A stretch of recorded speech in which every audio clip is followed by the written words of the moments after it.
Hello everyone, हाँ this is Shweta and welcome to CTET मतलब जहाँ आपको मिलता है कॉम्प्रेट साइंस ऑल टेट एग्जाम्स के लिए। तो आज हम फिर से शुरू कर रहे हैं। यहाँ बोर्ड पे लिखा है क्लासिफिकेशन ऑफ मैटर। हमारा मैटर एंड इट्स स्टेट चल रहा था, तो हम क्लासिफिकेशन ऑफ मैटर एक बार देख लेंगे, उसके बाद मैटर एंड नॉन मैटर देखेंगे। ठीक है, तो एक नज़र डाल लेते हैं क्लासिफिकेशन ऑफ मैटर पे। देखते हैं, मैटर को दो पार्टों में डिवाइड किया गया। फिर देखा गया कि एक मैटर प्योर है और दूसरा इम्प्योर है, यानी इसको फिजिकली सेपरेट नहीं कर सकते हैं और इम्प्योर को फिजिकली सेपरेट कर सकते हैं। ठीक है, ये देखा गया।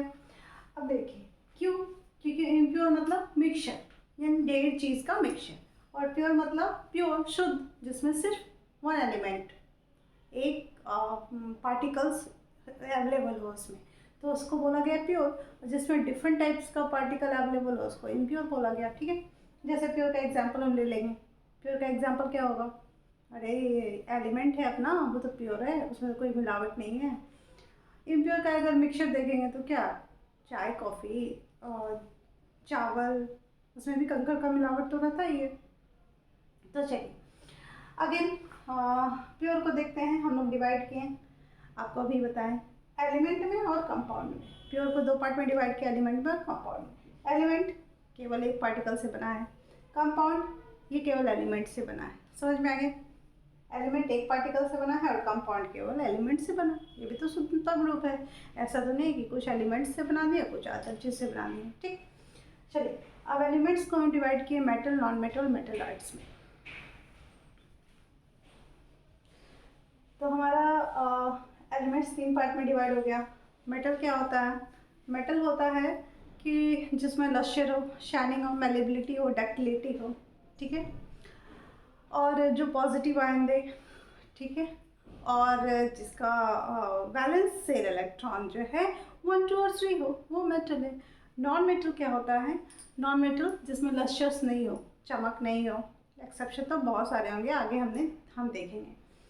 लश्यर नहीं हो, डक्टिलिटी नहीं हो, मेलेबिलिटी नहीं हो, एटॉमिसिटी जो हो वो मॉलिकुलर स्टेट में हो, और उसके बाद इसका वैलेंस इलेक्ट्रॉन कितना हो, तो 4 5 6 और 7, यानी इसको अपना ऑक्टेट पूरा करना है। तो ऑक्टेट पूरा करना पड़ेगा, तो ये क्या हो जाएगा?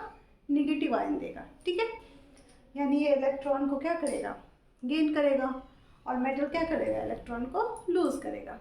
अब आप लोग समझ रहे हो कि इलेक्ट्रॉन लूज और गेन, ये पॉजिटिव आयन नेगेटिव आयन होता क्या। वैसे हम एक हिंट दे देते हैं, वैसे बाद में हम डिस्कस करेंगे इस चीज़ को। तो पॉजिटिव आयन धनात्मक, धनी कौन होता है? जिसके पास बहुत पैसा होता है, जो दूसरों को दे सकता है, वो धनी हो गया। वो हमेशा अपने में पॉजिटिव फील करता है। और निगेटिव कौन होता है? जिसके पास पैसे की कमी होती है, जो दूसरे से लेना चाहता है। जो दूसरे से लेता है वो निगेटिव। हम अगर ऋण लेंगे तो ऋणात्मक हो जाएंगे, और अगर हम किसी को देंगे तो हम धनी हैं, तभी तो हम पैसा दे रहे हैं। तो पॉजिटिव आयन और negative ion just like this. Positive होता है जिसके पास इलेक्ट्रॉन की अधिकता होती है, वो इलेक्ट्रॉन को दे देता है। नेगेटिव होता है जिसके पास इलेक्ट्रॉन नहीं होता है, वो क्या करता है? इलेक्ट्रॉन ले लेता है दूसरों से। अंडरस्टैंड? तो हमारा मेटलॉइड्स क्या होता है? मेटलॉइड्स मेटल और नॉन मेटल के बीच की क्वालिटी जो अपने पास रखता है उसको मेटलॉइड्स बोलते हैं। हमारे पास टोटल कितने एलिमेंट हैं? 118 एलिमेंट्स हैं। उसमें से 92 जो है वो नॉन है। नॉन का मतलब नेचर के द्वारा पाए जाते, नेचर में पाए जाते हैं। जैसे गोल्ड हो गया, सिल्वर हो गया, इसको तो हम लोग बनाते नहीं हैं।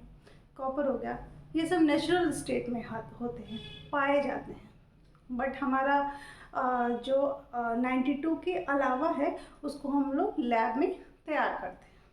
अंडरस्टैंड? हाँ, अब हम लोग चलेंगे इम्प्योर मैटर की तरफ। देखते हैं इम्प्योर मैटर क्या होता है, यानी मिक्सचर क्या होता है। मिक्सचर तो आपको पता है, जिसमें ढेर सारा पार्टिकल्स अवेलेबल है, जिसको चुन चुन के फिजिकली उसको रिमूव करना पड़ता है। जैसे कि हम अभी एग्जाम्पल देखते हैं। इम्प्योर मैटर को दो पार्ट में डिवाइड किया गया है, होमोजेनस, हेटेरोजेनस। होमो एक समान यानी समांगी मिश्रण, हेटेरोजेनस विषमांगी मिश्रण। समांगी यानी सब कुछ समान हो जाता है, उसमें पार्टिकल्स दिखते नहीं हैं। ठीक है, अलग से तो डालते हैं लेकिन पार्टिकल्स हमें दिखाई नहीं देता। और विषमांगी यानी विषम होते हैं, पार्टिकल्स तो मिला लेते हैं, उसको यूज़ भी कर लेते हैं, लेकिन उसके पार्टिकल्स को अलग भी कर सकते हैं। चलिए अंडरस्टैंड, उसमें पार्टिकल्स दिखाई देते हैं। होमोजेनियस का हम एग्जांपल ले लेंगे, जैसे कॉफ़ी, चाय पीते हैं, चाय में पानी डालते हैं, चीनी डालते हैं, चाय पत्ती डालते हैं, दूध डालते हैं और उसके बाद उसको छान लेते हैं। जब हम छान लेते हैं तो क्या हमें उस छने हुए चाय में पता चलता है चाय पत्ती क्या कहाँ है, चीनी कहाँ है?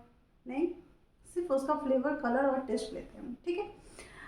तो वो हो गया होमोजेनस, जिसमें पार्टिकल्स बिल्कुल दिखाई नहीं देता। हेटेरोजेनस, जैसे कि कॉर्न हम लोग तिल के साथ खाते हैं, और उसके बाद चूड़ा दही खाते हैं, बिहार के लोग चूड़ा दही खाते हैं, तो चूड़ा और दही में चूड़ा अलग और दही अलग रहता है।